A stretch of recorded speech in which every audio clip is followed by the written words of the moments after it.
Well, it's also linked to the chakra system. Yes, animals operate on the lowest chakra, and they don't have they have affection. It's an ethereal exchange, a biological, energetic exchange. It's not love in an unselfish fashion. It is passion. And a lot of human beings operate at that level also. They might have been, cats or pigs or whatever in their past life, and they come here with their animal instincts and they want objects, things, goods, money, what money can buy. That is the absolute lowest level of affection. And love-making, sexual love-making at that level is not love. It is actually just like masturbating on a other person's body. Very primitive. And that takes us to the second chakra, which is more affectionate. It's a give and take. You give them pleasure, so they give you pleasure back. So it's not actually giving, it's a manipulation in order to receive some satisfaction. But it's the beginning of affection. And then comes, second, third, I touched on that, it's much the same. It's a business deal, lovemaking. It begins to become unselfish when you reach the heart. And then you begin to give the other person happiness, pleasure, simply because you like giving. This becomes unselfish at that level, the heart.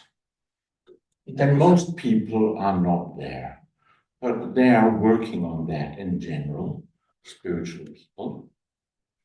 That's why they praise the heart so much, because it's their next level of evolution. So when you have the hearts fully developed, you have unselfish love. It's not divine love yet, but it's unselfish. You give simply because you love the feeling of giving, spreading joy. The next level is obviously the throat chakra level, which some mistakenly associate with the mind. No, it's where you begin to love the divine, because your love is so great. As I said earlier, the only thing that is grand enough to reciprocate your love is a feeling of the divine, of God, and then devotion develops. The next level, which would be associated with the Ajna chakra, has nothing to do with clairvoyance. That's a very low ability, actually. Clairvoyance, seeing auras, all that crap, is associated with the solar plexus, not the third eye. That is a gross misunderstanding in New Age philosophy. And when you move from the throat chakra to the third eye, or the Ajna chakra, is a process of ego death. That's when you get rid of the I-ness, become liberated, and where you merge into one with the object of love. It's very beautiful. The words can't describe it. It is so awesome. Getting rid of the I-ness, oh my God, it's so wonderful. You're free. Free. You really get the word free.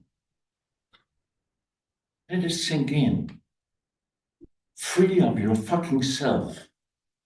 Oh my God. What a joy. That's when you live a life of love. Whatever you do is a spontaneous outpouring of love for the absolute, for the divine. That is ultimate devotion, where you merge with God. your perception of God. You don't become God. Big difference. Then you go to the Sahasrara, the crown. Words cannot describe the supreme bliss of that. So from these levels, you can assess, more or less where you are, each individual of you, and have an, answer to what level you're at, what you should work at, and if it's the heart or the solar plexus or the throat or the ajna or whatever.